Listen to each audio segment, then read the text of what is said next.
വിഴിഞ്ഞം അന്താരാഷ്ട്ര തുറമുഖത്തിൻ്റെ തുടർഘട്ട വികസനങ്ങൾ ആരംഭിക്കുന്ന ഈ മനോഹരമായ മുഹൂർത്തത്തിൽ സാക്ഷ്യം വഹിക്കാൻ കഴിഞ്ഞതിൻ്റെ സന്തോഷം ഞാൻ ആദ്യമായി പങ്കുവയ്ക്കുന്നു.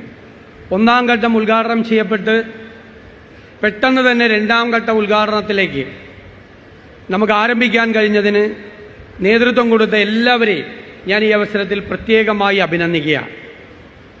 ഈ അവസരത്തിൽ നമുക്കറിയാം, ഒരു 1/4 നൂറ്റാണ്ട് കാലം നമ്മുടെ സ്വപ്നമായിരുന്നു വിഴിഞ്ഞം തുറമുഖം. 990 മുതൽ അത് 1/4 നൂറ്റാണ്ട് പൂർത്തിയാകുന്ന സമയത്ത് അത് യാഥാർത്ഥ്യമാക്കി തീർക്കാൻ മുൻകൈയെടുത്ത, ഇതിൻ്റെ ശില്പി എന്ന് നമുക്ക് വിശേഷിപ്പിക്കാൻ കഴിയുന്ന മുൻ മുഖ്യമന്ത്രി ശ്രീ ഉമ്മൻചാണ്ടിയെ ഞാൻ ഈ അവസരത്തിൽ സ്നേഹപൂർവ്വം അനുസ്മരിക്കുന്നു. അദ്ദേഹത്തിൻ്റെ ഓർമ്മകൾക്ക് മുമ്പിൽ ഞാൻ ആദരവുകൾ അർപ്പിക്കുന്നു. നമുക്കറിയാം, 2014 ആരംഭിച്ച ഈ പദ്ധതി നമുക്ക് 2019 ഉദ്ഘാടനം ചെയ്യപ്പെടേണ്ടതായിരുന്നു. പക്ഷേ പല കാരണങ്ങളാൽ ഒന്നാം ഘട്ടം 5 വർഷം വൈകി 2024 നമ്മൾ ആരംഭിച്ചത്.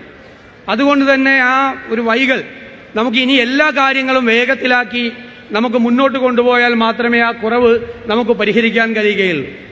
അദാനി പോർട്ട് ഒരുപാട് സംസ്ഥാനങ്ങളിൽ ഇതുപോലുള്ള പോർട്ടുകൾ ആരംഭിച്ച് വിജയകരമായി മുന്നോട്ട് പോകുന്ന ഒരു സ്ഥാപനമാണ്. അവരുടെ ഈ രംഗത്തുള്ള വലിയ പരിചയം നമുക്ക് മുതൽക്കൂട്ടാക്കി മാറ്റാൻ കഴിയണം. അതേ അവസരത്തിൽ തന്നെ ഗവൺമെന്റിന് ചില ഒബ്ലിഗേഷൻസ് ഉണ്ട്. 2014 ഇത് ആരംഭിക്കുമ്പോൾ നമ്മുടെ ഗവൺമെന്റിന്റെ ഒരു ഒബ്ലിഗേഷൻ ഒരുപാടെണ്ണം. ഒന്ന്, 2019 തന്നെ ഒന്നാം ഘട്ടം പൂർത്തിയാകുമ്പോൾ റോഡ് ഔട്ട്റീച്ച് നമ്മൾ പൂർത്തിയാക്കുമെന്നായിരുന്നു നമ്മൾ പറഞ്ഞിരുന്നത്. നമുക്ക് ഇതുവരെ അത് പൂർത്തിയാക്കാൻ കഴിഞ്ഞിട്ടില്ല, 11 വർഷം കഴിഞ്ഞിട്ട്.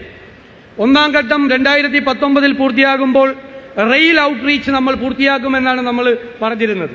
പക്ഷേ 5 വർഷം കൊണ്ട് പൂർത്തിയാക്കേണ്ടിയിരുന്ന റെയിൽ ഔട്ട്റീച്ച് 11 വർഷം കഴിഞ്ഞിട്ടും നമ്മൾ പൂർത്തിയാക്കിയില്ല.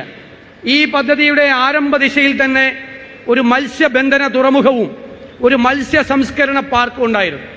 അത് ഈ പ്രദേശത്ത് എവിക്ട് ചെയ്യപ്പെട്ട മത്സ്യത്തൊഴിലാളികളെ കൂടി പ്രൊട്ടക്ട് ചെയ്യുന്നതിന് വേണ്ടിയിട്ടുള്ള ഒരു വലിയ പദ്ധതിയായിരുന്നു ഈ 2 പദ്ധതി. അത് നമുക്ക് ആരംഭിക്കാൻ നമുക്ക് കഴിഞ്ഞില്ല. അതോടൊപ്പം 5ാമത്തെ ഒരു പ്രോജക്റ്റ്, ഗവൺമെന്റിന്റെ ഒബ്ലിഗേഷൻ, ഒരു ഔട്ടർ റിംഗ് റോഡായിരുന്നു. ആ ഔട്ടർ റിംഗ് റോഡ് ആരംഭിക്കാൻ നമുക്ക് കഴിഞ്ഞിട്ടില്ല. 6ാമതായി ഗവൺമെന്റ് മുന്നോട്ട് വെച്ച ഒരാശയം ഗ്രോത്ത് കോറിഡോറായിരുന്നു. കൂടുതൽ സ്ഥലം അക്വയർ ചെയ്തുകൊണ്ട് ഇതിന്റെ വികസനം നമ്മൾ വ്യാപിപ്പിക്കണം.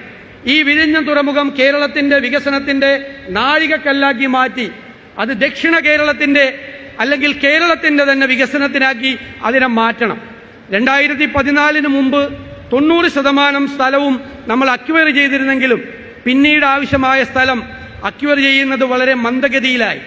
എവിടെയാണ് നമുക്ക് കുറവ് സംഭവിച്ചത് എന്ന് നമ്മൾ മനസ്സിലാക്കി അതുകൂടി നമ്മൾ പരിഹരിച്ച് നമ്മൾ മുന്നോട്ട് പോയാൽ 3-4 വർഷത്തിനകം നമ്മൾ ആഗ്രഹിച്ചതുപോലെ വിഴിഞ്ഞം തുറമുഖം നമ്മുടെ മാരിടൈം ഹിസ്റ്ററിയിൽ നമ്മൾ പരിശോധിച്ചാൽ നമുക്കറിയാം, എല്ലാ രാജ്യങ്ങളും മുൻപന്തിയിലെത്തിയിട്ടുള്ളത് ആ മാരിടൈം ഫീൽഡിൽ അവരുണ്ടാക്കിയ വിജയമാണ് ഓരോ രാജ്യത്തിന്റെയും വികസന ചരിത്രത്തിൽ നിർണായകമായ മാറ്റങ്ങൾ ഉണ്ടാക്കിയിട്ടുള്ളത്. അപ്പൊ കേരളത്തിന്റെയും വികസനത്തിന് ഏറ്റവും വലിയ മാറ്റമുണ്ടാകാൻ ഈ വിഴിഞ്ഞം തുറമുഖത്തെ നമുക്ക് മാറ്റിയെടുക്കണം എന്ന വിനയപൂർവമായ അഭ്യർത്ഥന, അതിനെല്ലാവരും പൂർണ്ണമായി ഒരുമിച്ച് നിന്നുകൊണ്ട്, കേരളം ഒറ്റക്കെട്ടായി നിന്നുകൊണ്ട് സഹകരിച്ചുകൊണ്ട് മുന്നോട്ട് പോകണം എന്ന അഭ്യർത്ഥന മാത്രം വെച്ചുകൊണ്ട് ഈ നല്ല ചടങ്ങിന് ഹൃദയപൂർവ്വം ആശംസകൾ നേർന്നുകൊണ്ട് ഞാൻ എൻ്റെ വാക്കുകൾ ചുരുക്കുന്നു. നന്ദി, നമസ്കാരം.